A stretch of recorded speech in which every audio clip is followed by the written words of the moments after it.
Murder Girls is created, written, and produced by Eternal Teenager.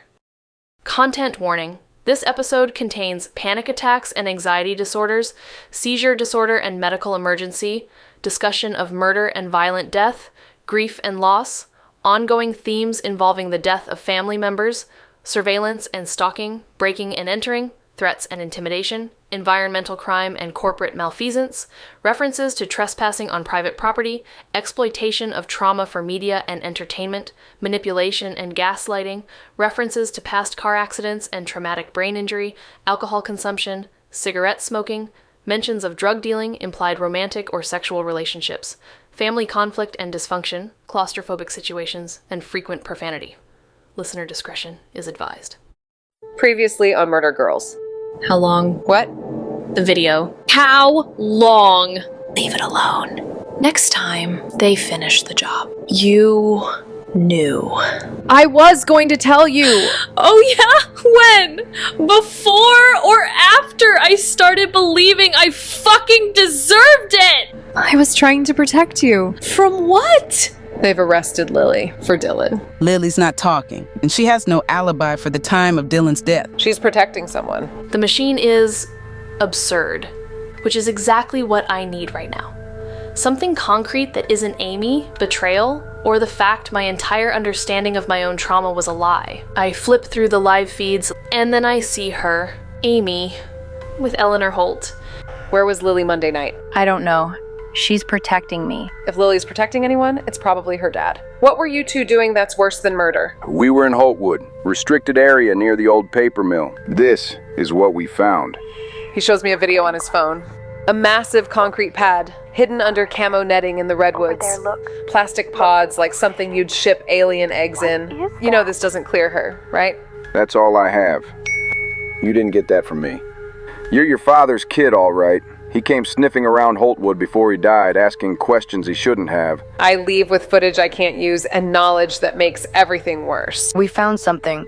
Something about Dylan. The Wellness Initiative. It's a reboot of the town's old pre-Y2K health database. He requested physical records from them. But the logs show the files never made it to him. They got redirected. This wasn't Dylan nosing around. This was Dylan following something. Avalon Falls Wellness Initiative, standing like the world's creepiest Walmart greeter, is a life-sized cardboard cutout of Amber Holt. She cleaned this place out. The desk's empty. The filing cabinets, gutted. Not an office. A cover-up. Lily's in that cell because of me. The only way out is the machine, which means facing Mags. I can't sit here anymore. I need air. I need outside. I need to not be in the basement. I need to be away from the machine with all these cameras and secrets and... Amy? Hey. Hi. The air between us is so charged I can taste copper. Like before lightning strikes, like... Aw, hello, my little weirdos. Minerva Maddox. Smiling like she just won a game we didn't know we were playing. Come in, come in. We have a lot to talk about.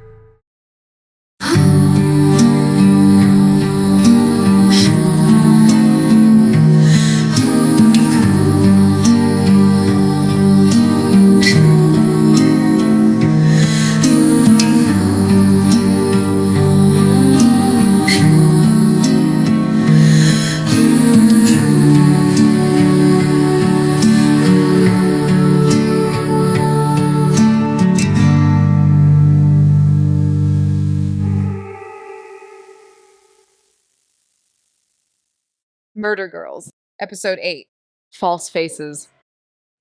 Oh my god, it's like Etsy had a nervous breakdown. Maybe it was fitting. Amy and I finally have our moment, our actual reunion after that video bomb dropped.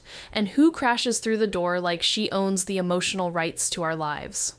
Minerva fucking Maddox. The woman who wrote the book that turned us into Avalon Falls' cautionary tale. Poor Dee Dee. Ah, well. I suppose questionable taste is still taste, isn't it? We're actually closed right now. And until and beyond forever. So, get to stepping. So, what was going on there in the doorway earlier, sweeties? What was all that? All that wet hair, panic breathing, and silent disaster. Aw. Did I just interrupt some kind of rain-soaked reconciliation arc? Why are you here, Minerva? Why are you here? I am so glad you asked. Because I'm doing a show. Hashtag yay! A true crime series. A serialized podcast, if you must. Small Town Murder Story, Original Sin. Starts next week. Or sooner, if I can finish the cold open without crying. The true and shocking story of Dylan Holt. The air, the secrets, the lies. Told by the people who knew him best. You're exploiting a murder. So business as usual. Oh, please. I'm providing context. Healing through narrative. It's very ethical storytelling. Sarah Koenig meets Brené Brown. I've been researching vulnerability frameworks, empathetic lattices, that kind of barf. So the plan is tragedy happens, you show up, slap your logo on it, and leave? Aww. See, I've always said it. You get me, babe. You really do. The show, it's efficient. It's white label empathy. It may not be the future, but it's definitely the present. Okay, now you're just saying words. You've already started recording. I've been gathering material, yes. Interviews, ambient sound. I got amazing tape at the docks. Even the seagulls sound more mournful. Oh my god. I prefer content creator, but sure. And tomorrow's teaser episode? Huge, exclusive. My guest has a lot to say about Dylan. What? Who? You'll find out Thursday morning. Drops at 6 a.m., right before the first scheduled police press conference. Perfect timing, right? Cross-promotion with the local NPR affiliate. They're running promos. Hey, you smell that? That's the scent of fresh Squarespace mid-rolls, baking in real time. You're turning a murder investigation into a media event. I'm illuminating it. There's a difference. Narrative versus reportage. I'm not some kind of weird beard, tweed-kneed, soggy journalist with a politico-corporate agenda, babe. I'm a storyteller. Anyway, don't you worry your pretty little trauma core cabases, cuties. I'm folding you both in. Boom! And you're a welcome. Wait, what? Yes. Sisters helping sisters, right? You're my Act 2 twist. Together again after 10 years apart to solve another murder. Come on. That's got more hooks than a pirate orgy. Oh my god. Facepalm. They solved one case as kids. Now they're back where it began. A decade older, twice as traumatized, and still super marketable. And blah, blah, blah, nothing's what it seems. Boo-hoo-hoo, they're stoner sad sacks in black rags. I don't know. It just sounds like a great premise for a podcast, right? I mean, you're nerds. You get it. You're branding our trauma. I'm recontextualizing your experience within a larger cultural conversation about justice, memory, and... That's my editor. Gotta bounce. We're finalizing the theme music. Thinking Dark Americana meets Charlie XCX doing carpool karaoke in Narnia, or Lana Del Rey crying blood into the digital abyss. You know what? Never mind. We'll figure it out. That's the process. Call me if you want to control the narrative, but hurry, cha-chas. Episode 2 drops in 6 days, and I will be covering your whole sordid history, with or without your input. Oh, and Marguerite. Love the whole traumatized gay shopkeeper aesthetic. Very niche, very marketable. Check out the 3 mood boards I already made about you. Bye! Shopkeeper? Hey, how about go fuck yourself? Holy shit, dude. I want to throw something. Yeah, get in line. She's gonna turn us into a fucking meme. She already did that. I've seen them, now she's just franchising it. Well, the rain stopped. Roof? Yeah, roof. The rain had stopped, but the air still felt wrong, heavy, electric. Minerva had thrown her match and the whole town was about to light up.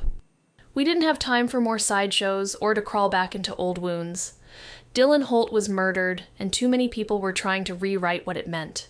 Whatever had happened a few hours ago and 9 years before that would have to wait. We had a case to solve.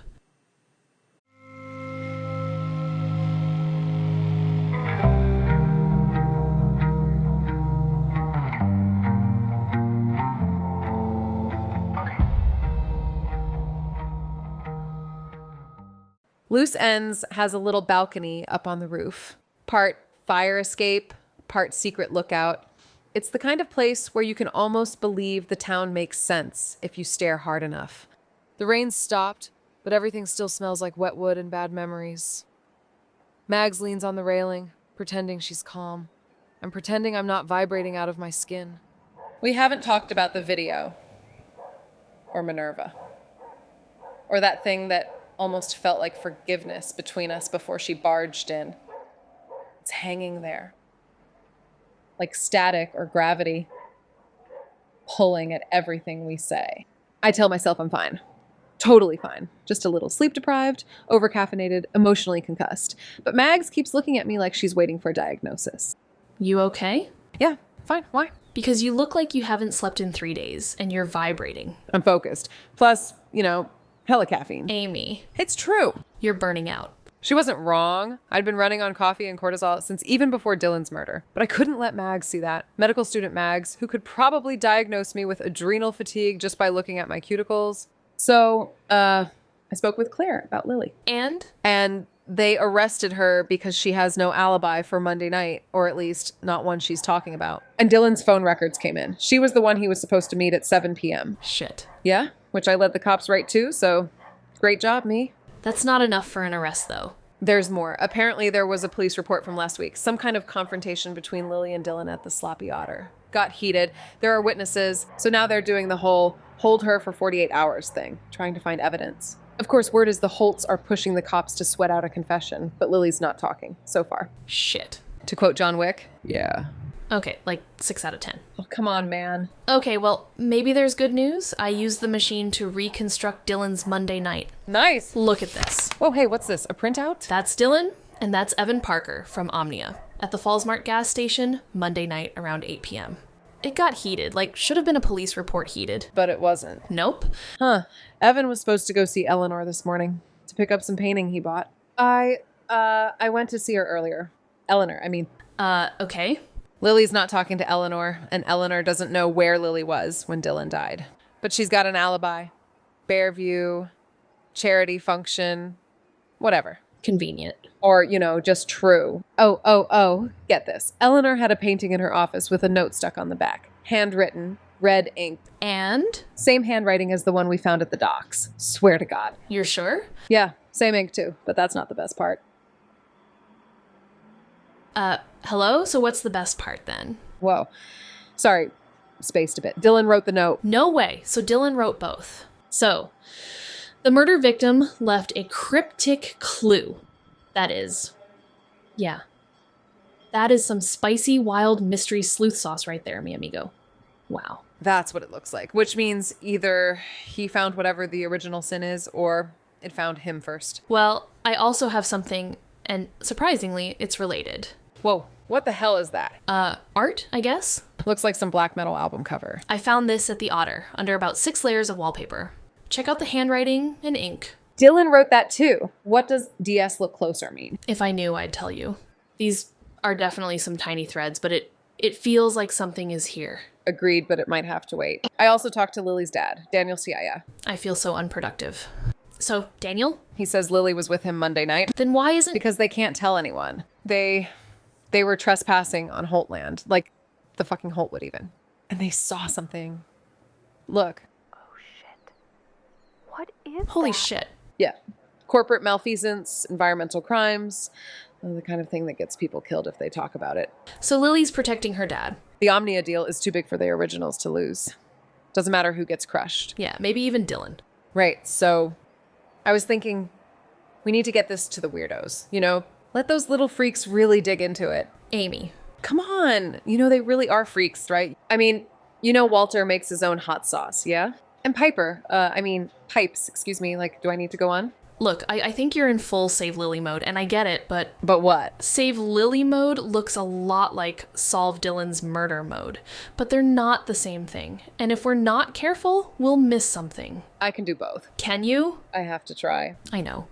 So, back to classic murder girls. I talk, you overthink, we almost die. My favorite subgenre. Wait. Look, a familiar SUV crawls down Pine Avenue behind the shop and pulls into a secluded vacant lot. Another one follows, lining up nose to nose. Is that... Amber Holt. And is that Thomas Holt? Why meet here? Off the beaten path, but not invisible. Weird strategy for a secret meeting in broad daylight. Maybe that's the point. Amber wants witnesses. Thomas has a habit of making people disappear. Hey, down the street, that's Jake's truck, no? Watching her back. That's dumb. That's cute. It's Avalon Falls. Why not both? Okay. Lock it in. This is an impromptu stakeout, dude. Come on. The conversation below turns sharp. Even from here, we can read the body language. Raised arms, clenched fists. Thomas shouting, Amber shouting back. Then movement from Thomas's SUV. A figure leans forward, voice carrying even without words. Thomas freezes, walks back, shoulders drop. Oh, yeah, he just got scolded. Grandpa Victor. Victor Holt is in that truck. Oh, dang, yes, yeah, you're right. Thomas walks over, all tail between energy, and says something quick to Amber, an apology or a warning. And that's it. 2 SUVs pull out within seconds. Jake's truck waits a beat, then tails them. What the hell was that? No idea. If Grandpa Victor was there, it's not nothing. Well, we should definitely ask Jake about it when we hit the Otter. You know, because we should definitely see what he saw with the whole Dylan and Lily showdown. Agreed. The rain had stopped, but everything still felt soaked through. My clothes, my hair, my bones. My brain was running on fumes and caffeine, skipping like a scratched record. I'd been awake too long, thinking too much, chasing too many ghosts. I kept replaying the look on Mag's face when she saw that video. Now here we were, side by side again, cold and dripping on Dee Dee's old roof, pretending we could start over while the town rotted quietly beneath us. But for a minute, one quiet, stupid minute, it almost felt like the old days. Like maybe we still worked, even when nothing else did. Like maybe the story wasn't done writing us yet. I told myself it was adrenaline. It wasn't. It was hope. And that's the most dangerous drug in Avalon Falls.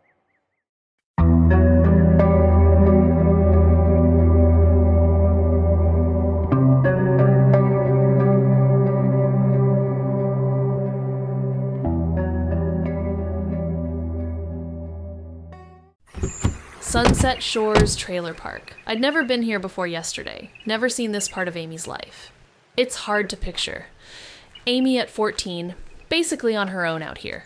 It's not trashy exactly, just feral in a charming way.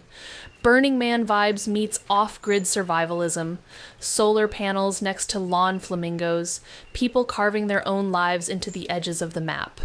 It's the kind of place where the air smells like rusty water, weed, and homemade massage oil. And I can't help thinking, I didn't know this, Amy. And I should have. Amy! And Mag's Park! Again! Twice in 1 week! I must have manifested this. Hi, Kathy. Mags! Your energy is so different from the last time I saw you. Maybe it's the shores. It's a whole different place in the morning light. The ley lines intensify. That's probably it. Yes, yeah. If you're picking up on that, it probably means your kundalini is very sensitive. You know, Mayrick is around today. He does incredible adjustments, very deep work. I could... Hey, Kathy, hi. We're kind of in the middle of something, right? What, the murder thing? Honey, we are just all in the middle of something. That's what life is, right? The middle of something. That's what Sam Harris says, like, more or less. God, you know, that app is just so damn expensive. And he keeps rejecting my scholarship applications. Anyway, I'm running a full moon ceremony tonight. Massive energy. But I do have something for you. Or actually someone. Everyone at Sunset Shores looks like they were 90s porn stars who wandered off set and never came back. Attractive, but sun-parched and bleached out. This woman was no exception. A dashboard-faded Polaroid with a pulse. Her eyes, like everyone's here, seemed focused on something just past visible light. The effect was unsettling. Oh, hey, Barb. Mags, this is Barb. Hello. Makes her own Vegemite, this girl. I mean, what? Is an absolute menace on the Bazooki, and she saw something Monday night. Dun, dun, dun. Okay. Hi.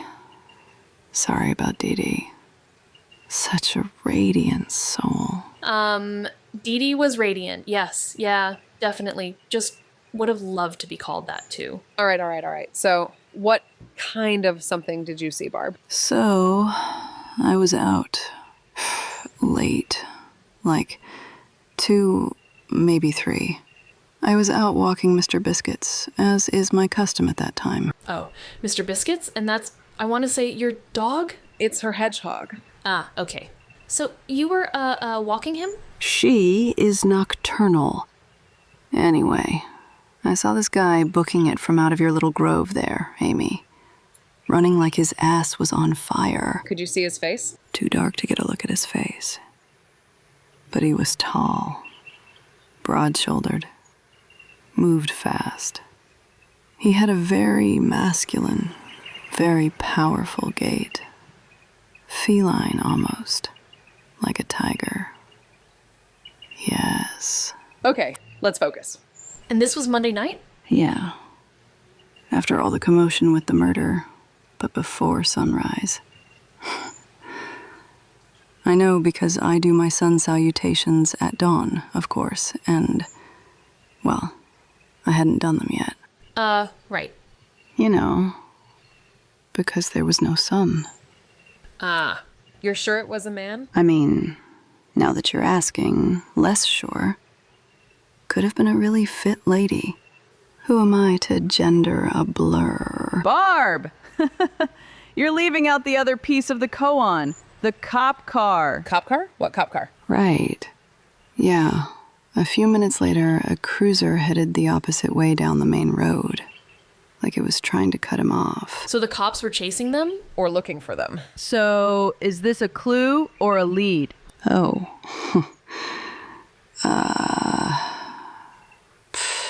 Gosh. Is there a difference? A clue is evidence. A lead is... A direction to follow. So this could be both. Schrodinger's investigative breadcrumb, if you will. They always like this? Oh, honey, you have no idea. Okay. Gotta run. Whole Nut runs out of fresh tempeh early. Thanks, Barb. Say hi to Mr. Biscuits for me. If Barb says she saw something, she saw it. Definitely worth checking out. We will. Thanks, Kathy. You're welcome, sweetie. Just gonna remind Barb that we're heading out to Bearview later for the Alternative Farmers Market protest, not the Alternative Farmers Market.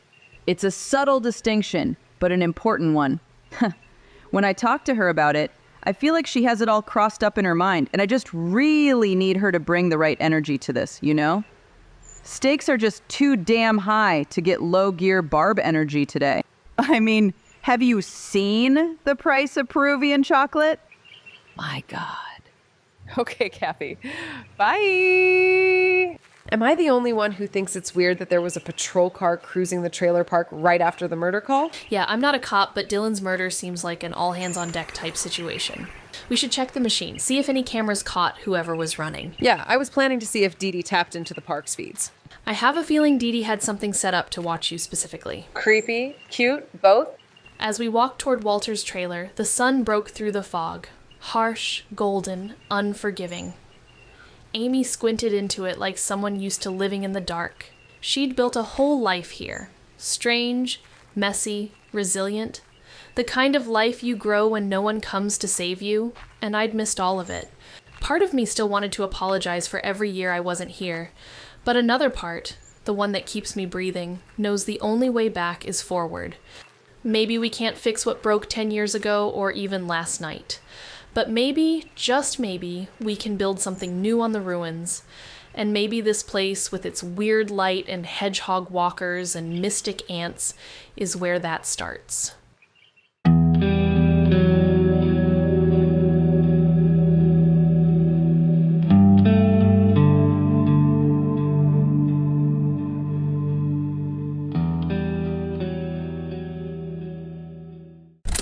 School day, middle of the week.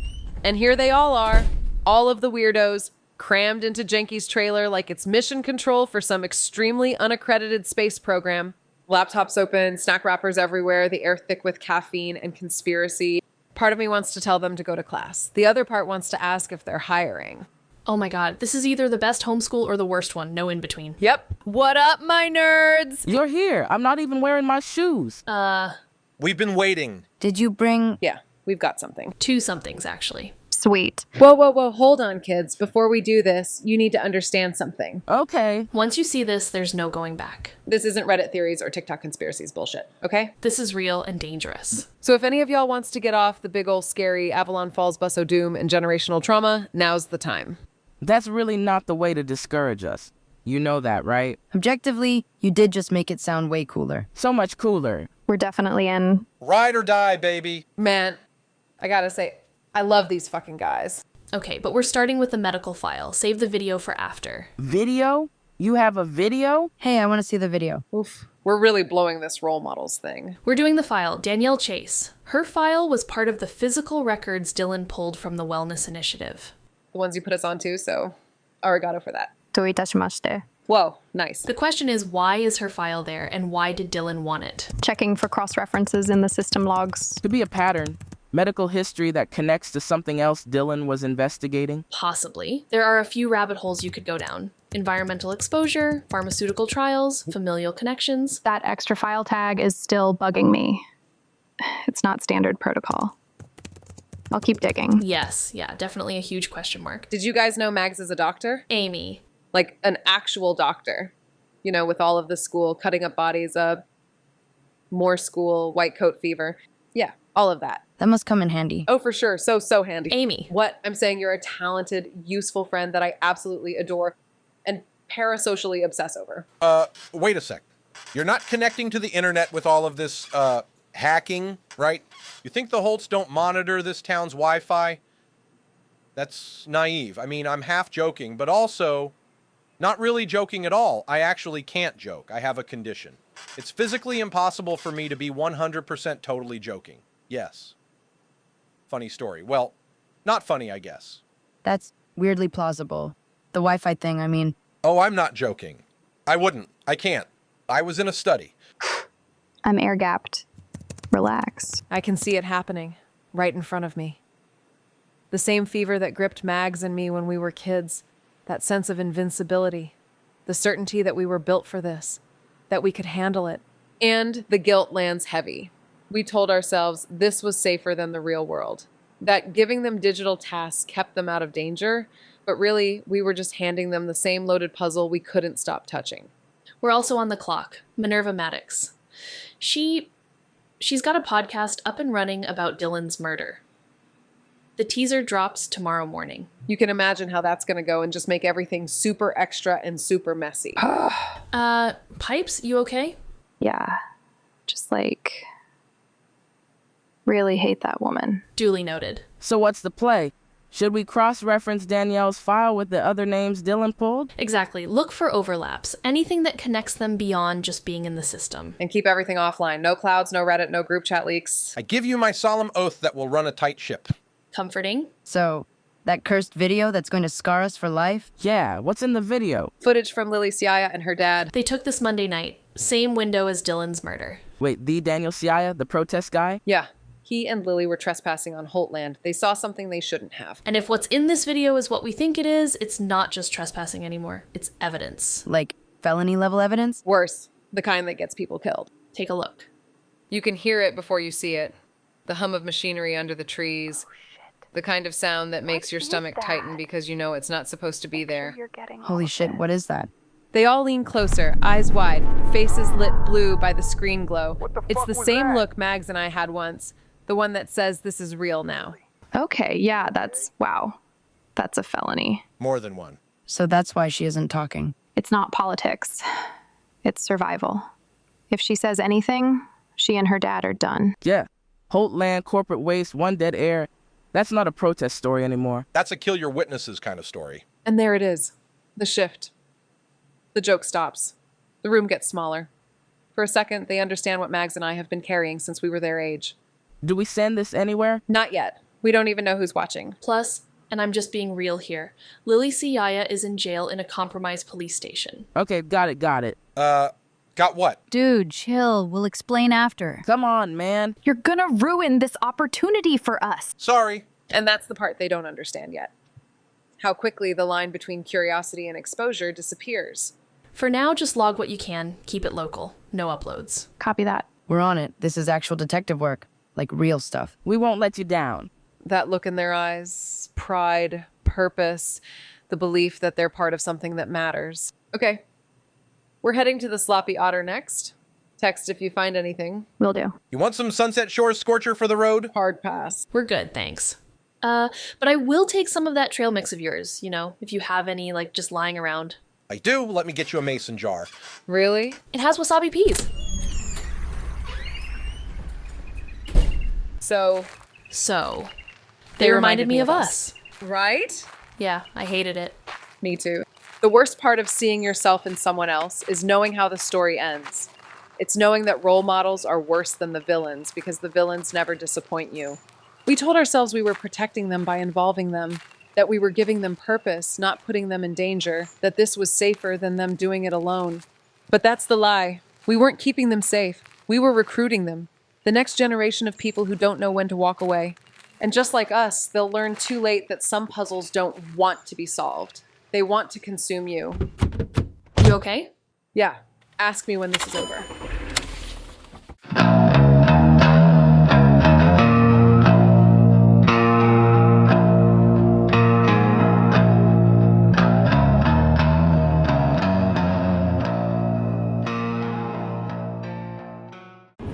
The Sloppy Otter looks hungover in daylight, a relic of fun that forgot to die quietly. The neon hums.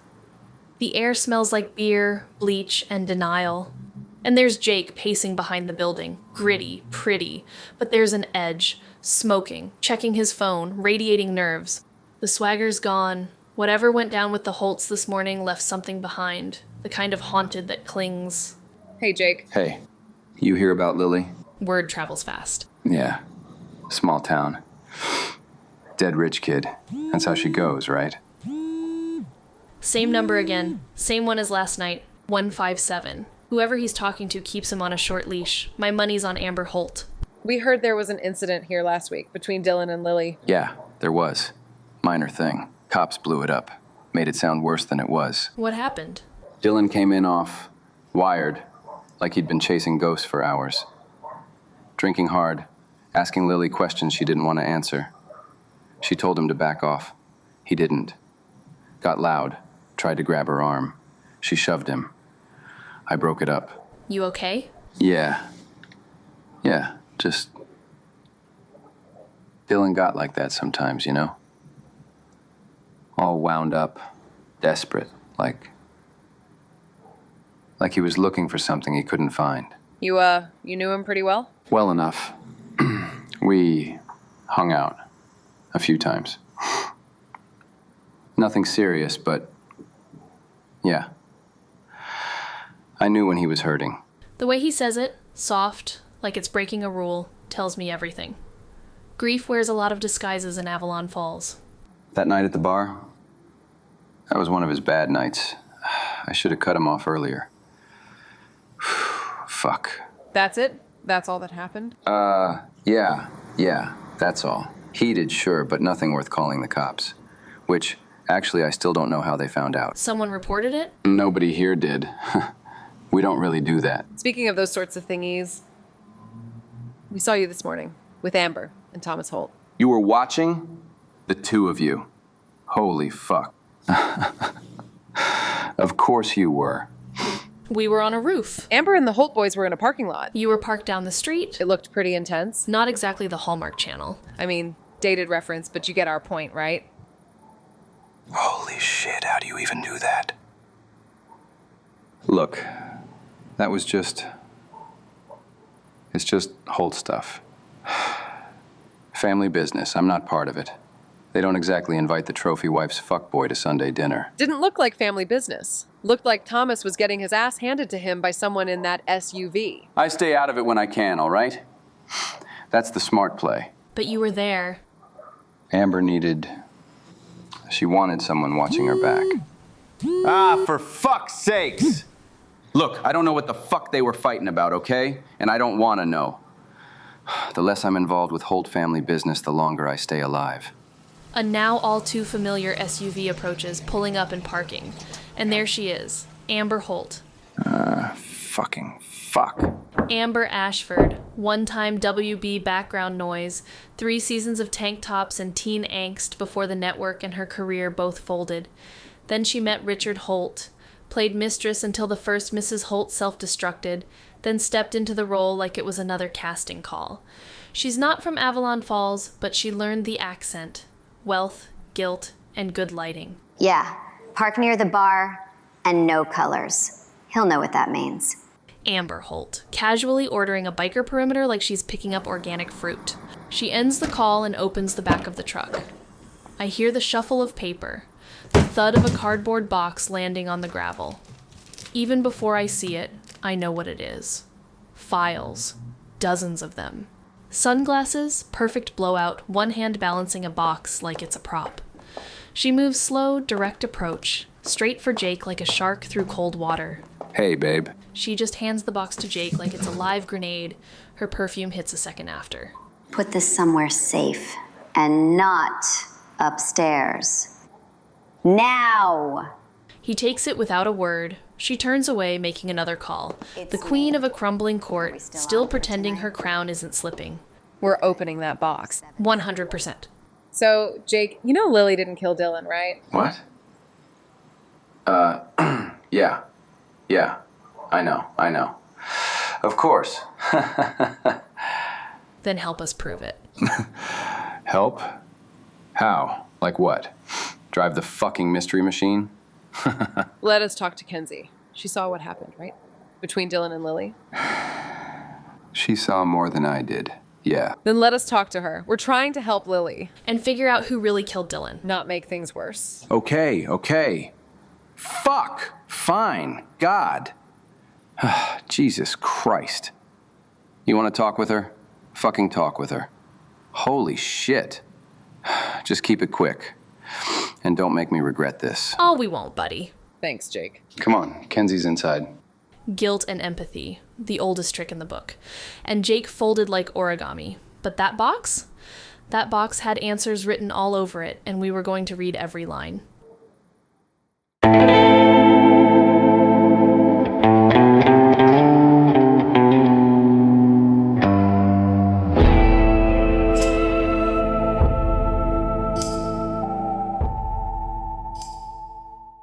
The otter in daylight is like waking up after a bad night.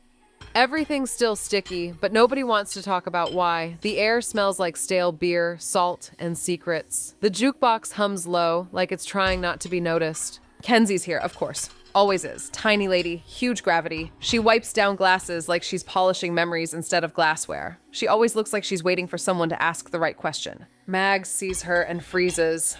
Something from the other night, maybe. Something she's not ready to tell me yet. Then there's Jake, carrying Amber Holt's box like it's radioactive. He puts it under the bar and tries not to look at it. Mags and I both do the opposite. Y'all want something to drink, or are we just doing the staring thing today? Actually, we wanted to ask you about something. The thing with Dylan and Lily last week. Oh, that. Yeah. Wasn't much of a thing at all, really. Definitely wasn't a fight. Okay, what was it then? Oh, you know Dylan. Talking about the sickness that lives under the town. Something he'd found.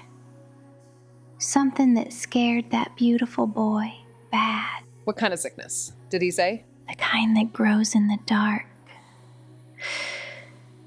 Feeds on what folks don't want to see. And Lily? She wasn't fighting him. She was pushing him. Pushing him to do what? To open a door he couldn't close. Do you know what door? Honey, I don't even know all the doors in this bar, and I've worked here 6 years, okay? There are so many doors in here. What is even up with that? Like, what is this, fucking House of Leaves? Dylan... He got like that sometimes. Wound up. Paranoid. Talking about things that didn't make sense. The way he says Dylan's name, like it hurts coming out, tells me everything. Jake's not just haunted, he's grieving. Did he ever tell you what he found? Not in words. Nah, just... fear, maybe. Like he'd seen behind a curtain and couldn't make it close again. I'm gonna check the back door. Like the secondary one. Yeah. Aw, poor Prince. I don't like that, Amber. Folks who shine that bright, they're hide and rot. Mm-hmm. You don't trust Amber? Don't like how she treats Jake. Like he's a tab she's gonna skip out on. Kenzie? That, box Jake brought in for Amber? Mind if we get ourselves a little look-see-do? You can have a peek, bunnies. But, thing about magic boxes, whatever you hope's inside comes with something you wish wasn't. Balance. Yes, indeed. Thanks, Kenzie. Just be quick. We will. Not medical files, environmental reports, maps, government seals. The paper smells old, ink and mildew and truth. Each page lists contamination data, permit renewals, originals owned land, the newer requests all signed by the same name. Dylan was digging here too. Look at the older ones, the signature. Jonathan O'Connell. Dad. Look. Rerouting slips, same pattern as Dylan's. Someone intercepted both. Hold them up. Okay, I think we got enough for now. Thanks again, Kenzie. I didn't see anything, darling. And you didn't find nothing either. Balance. That's how it works. Tell Jake we said goodbye? Uh-huh. Now get, you nosy Parkers. It's still gray, but brighter now. Amber's waiting by her SUV, cigarette burning down to nothing. You girls find what you were looking for? Just conversation. Good. Because if I find out anyone's been touching my property, well. Did you rehearse that, or are you still able to improv a scene? Oh boy. Funny. See you at the funeral, I guess. Holy shit. Oh, and a word of advice? You're not children anymore. It's not cute. You're just targets. Bang. Bang. You really should learn when to quit. Yeah, hard to argue with that. Let's get out of here. Back to loose ends. I look back through the Otter's window. Kenzie's still there, watching from the dark, not judging, not warning, just seeing. And somehow, that's worse.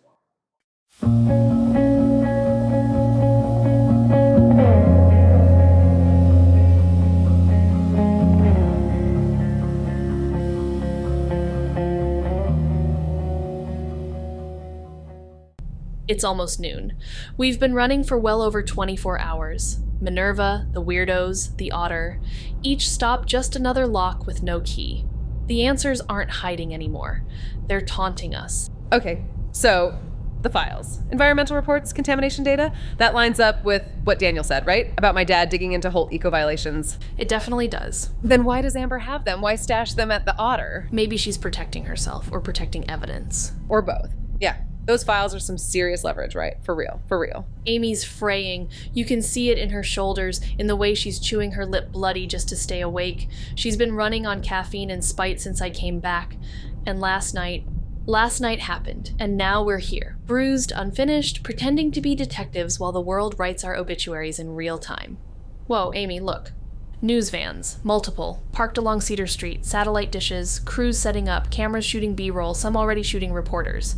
Holy shit. Washington plates, some Oregon. Dylan Holt, heir to one of the wealthiest families in the state. Maybe the country. Of course it's going national. The circus had arrived, and we were the freak show. Minerva's teaser drops tomorrow, the cops go live the same morning, the clock's running out. We need to get to the machine. Now.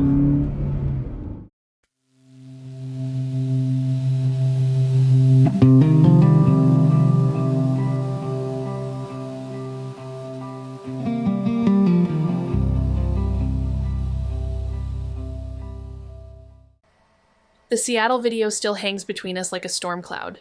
Neither of us says it, but it's in every silence. Amy's still frazzled, erratic, and I don't know what I am. Distant, aching, trying to hold myself together while she falls apart. Let's see if Dee Dee had any feeds for the trailer park. Okay, there, Sunset Shores, and oh. Dee Dee had one labeled just Amy. Of course she did. Kind of hilarious, I never noticed it. She loved you, in her own weird tiny spy ant way.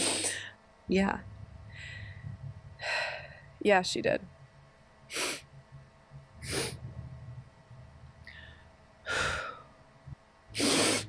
Okay. Early Tuesday morning. Let's see what Barb saw. And there. A figure appears on screen. Large. Male, probably. Moving fast toward Amy's trailer. He's wearing dark clothing, face covered. He's carrying something, low, like it's a little heavy. A can. A paint can. He reaches the door, forces it open, disappears inside. Can we get a better angle? Let me see. Yes, trailer park entrance cam. Let's track where this tiger-moving motherfucker came from. She scrubs backward. The figure appears from the main road, moving purposefully. Huh. Seems to know where he's going. He's staying in the shadows, like he's done this before. Professional. Or a local. Fast forward after a bit, and he hauls ass out of the trailer, still carrying the paint can. Huh. Barb didn't mention the can. He dumped it somewhere? Yeah, like between your trailer and where she and fucking Mr. Biscuit saw him running? Sure. Guess an empty can of paint in the woods isn't that suspicious these days. Pour one out for Mother Earth. Sad. Anyway, he's heading west. Toward the back road, probably. Whoa, wait, go back. What's that? Back road camera. The lens is completely blurred out. Like, sprayed with something? Timestamp says, same time window as the break-in. Let's rewind time and see who did this. She scrubs backward. A figure flickers in and out, just a shadow, really, moving at the fuzzy edge of the frame. Then a burst of motion up close, and the lens goes dark, smeared, blinded. They knew where the camera was. Can't make out who it is, but the timing definitely points at Barb's Tiger Man. Yes, yeah, has to be. Disable the camera, break in, vandalize the fuck out of the place, then book. It's an inference, but a strong one. Someone who knew the system well enough to disappear inside its blind spots. Barb said she saw someone running, then a cop car heading the other way. Like Tiger Man got flushed out? Sure, but why were the cops there in the first place? Yeah, that's a question, all right. The whole thing feels wrong.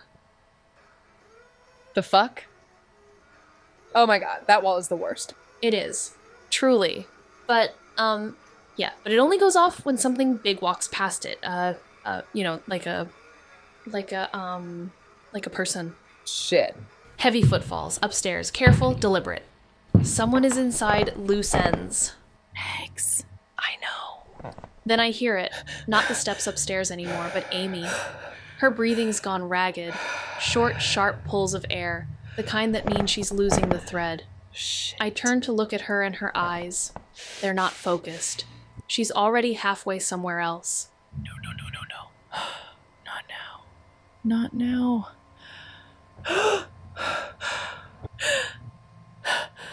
That Max.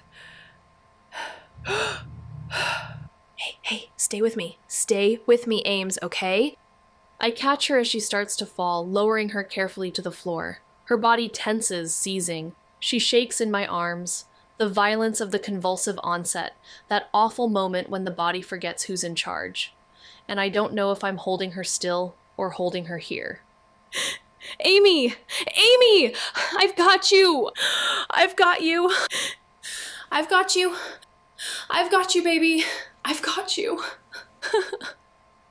Her body continues to shake in my arms, and the world narrows to one sound, her breath fighting its way back. Upstairs, footsteps. Down here. Time presses its hand over our mouths. If I lose her now, none of it matters. Not Dylan, not the town, not the truth. I don't know who's coming for us. I just know I can't lose her again.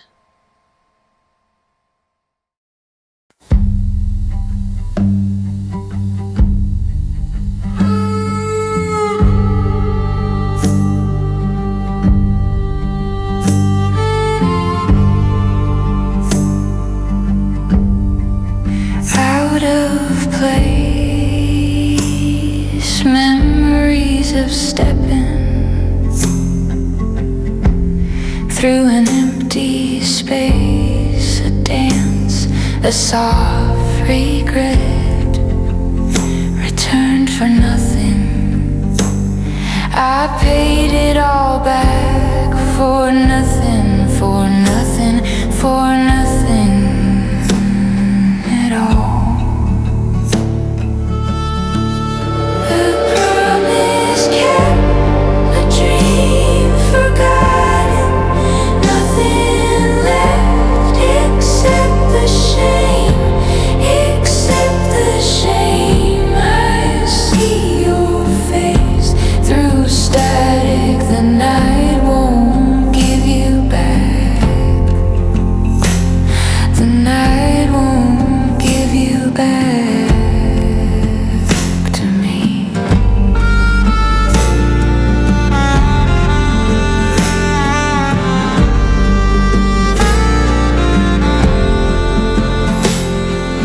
What is a shadow but the light chasing you away?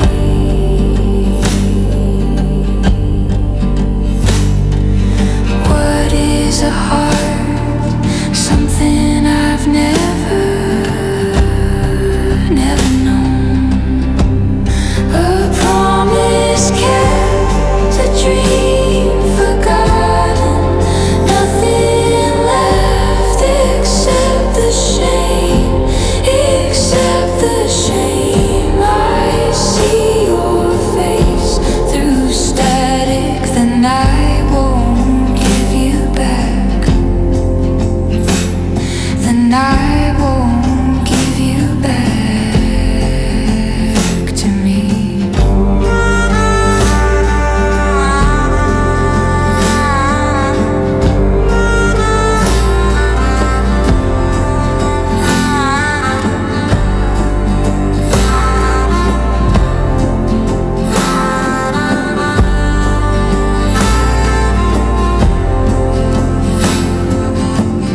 False faces in a mirror, empty spaces in the windows, no reflection, no return,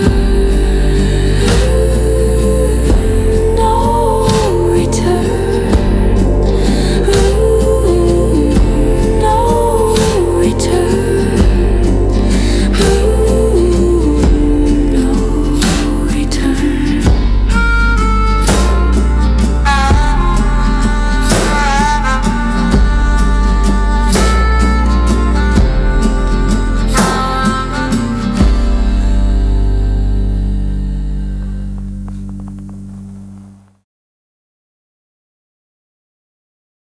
Hello, Mags Park here. If you like what we're doing here in Avalon Falls, please, please, please tell someone before it disappears again. Yeah, like rate, review, subscribe, absorb, swipe right, blah, blah, blah. No, seriously, it helps the algorithm ghosts find us. And maybe it'll keep us from dying broke in a fog-soaked town. You, maybe. I'll be totally fine.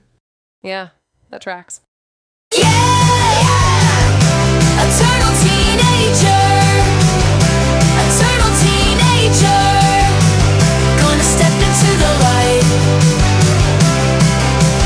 Yeah, eternal teenager, eternal teenager, gonna make it alright. Nothing but eternal teenager. Yeah.